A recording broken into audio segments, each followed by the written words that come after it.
Honestly, how I leveled up this painting is when I confronted my weakness in yo guys, let's paint a Souls-like splash art. I'm creating a series called Artborne where I basically just paint original splash arts based on like written story, where you'll see both my thought process and art process on making a painting, so I'm pretty excited to see what I create for the future of this series.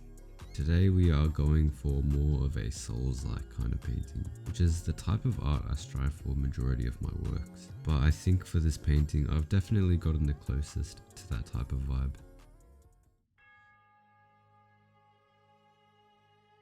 There's so much to think about, but knowing who they are, what they're doing, and where they are really helps to dumb down what a character will look like.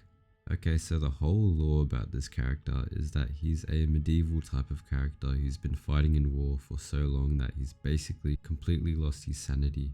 This is shown by how his hair is overgrown, he's missing pieces of armor, and he's always constantly having to scavenge weapons because he's constantly breaking them due to how much he has to fight on the battlefield. So I'm thinking about doing a painting of him kind of in a field of swords, and he's just taking one of them from the ground. But the main point of this character is that he's basically someone who is built under constant pressure, pain and stress, and the fact that he has an undying will makes him the last one standing amongst everyone else. I think it would be cool to also make him more primal, surviving off the dead in a barren environment, which I'm going to showcase this by making him drag a body around with his offhand. I'll also like the idea of making him have a bunch of arrows just impaled into his back. I actually got the idea looking at League of Legends splash arts, and I stumbled upon a Xin Zhao splash art, how he's deflecting a whole radius of arrows, but I liked the idea better if my character was absolutely tanking those arrows, showing the kind of extremity of the battlefield he was in, and also further adding to the idea how the pressure and stress of the battlefield had also made him grow.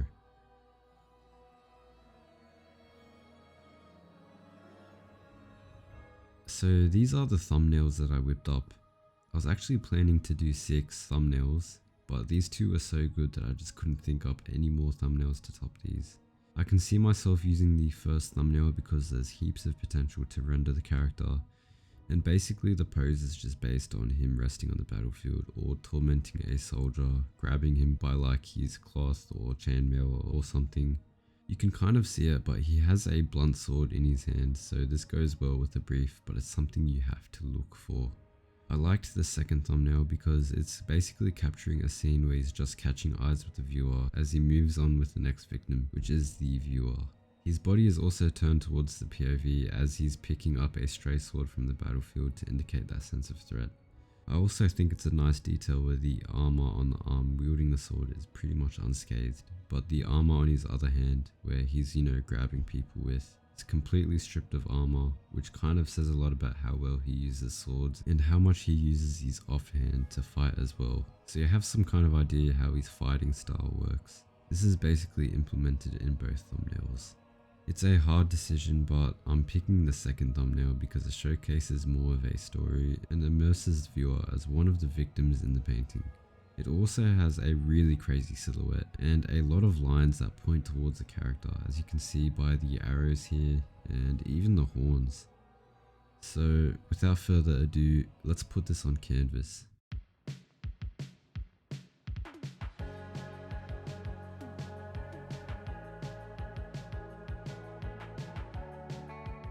Especially at such an unrefined stage, I'm still super proud of how it's looking at the moment. It just goes to show how well you can communicate a character and its story, even without adding much detail at all. I'm going to continue to refine this a bit more, and I'll see you guys in a bit.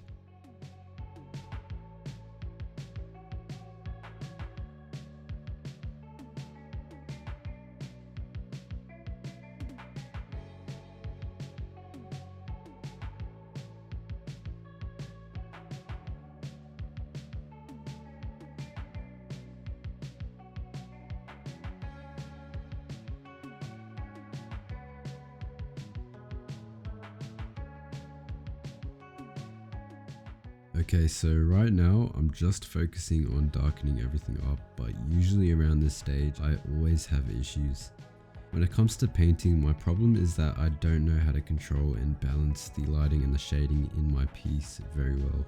So I wanted to try using posterize for my painting, which is a filter that reduces the number of values and colors in a painting. This is a technique that helps me identify which values and colors in my piece are most dominant, so that I can save the most dominant values and colors for my focal points. Which my focal points in this specific case are the character's head and the character's hand.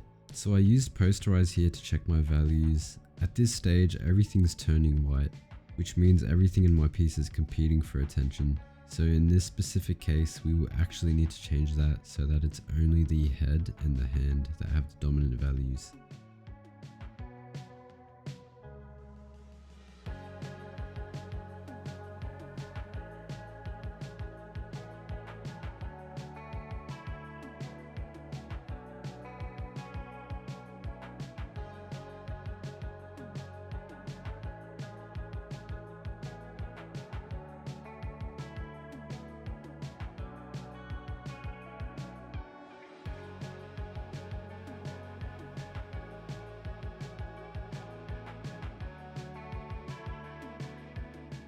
Over here, I'm having issues with the head. There's this problem that a lot of beginner artists do, me included, especially since it's a very easy mistake to make, where when we draw a hair, or especially like ornaments on top of a character's head, we seem to overestimate the space on top of the head, therefore making the head look too tall.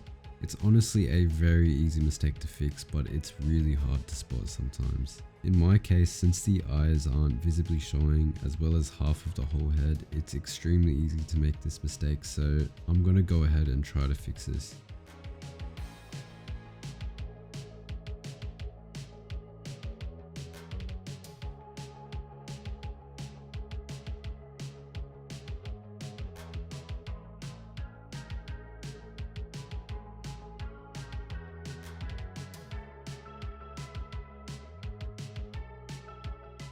I'm having difficulties designing the armor and stuff. This time I actually tried to design the armor using Guts' armor as reference, as you can see in the arm here. I actually do like how it looks, but at the same time it looks too blocky.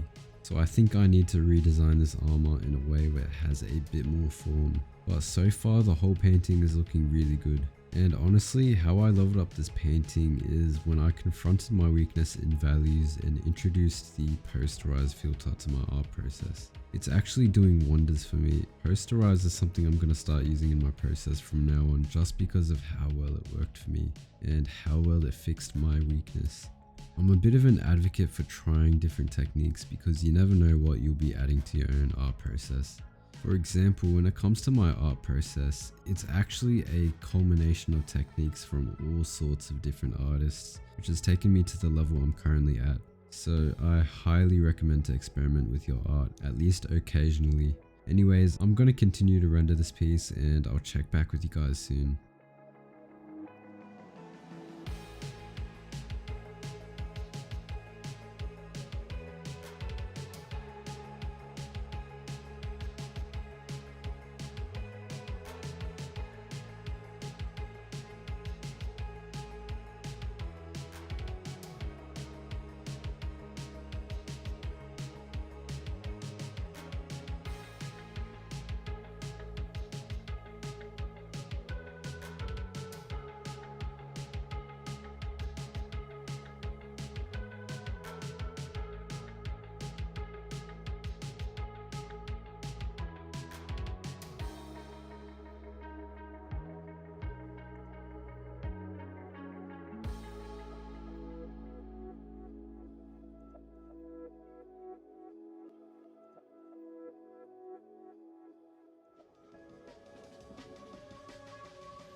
I really like this piece, and personally I feel like it is some kind of milestone for me. I've never actually done a piece where I've based it off of some character lore that I wrote up myself, but that makes it all the more important, and I was able to find different ways to communicate that narrative, even though it's something you have to look for. Anyways, I hope you can take something from this, and thanks for watching.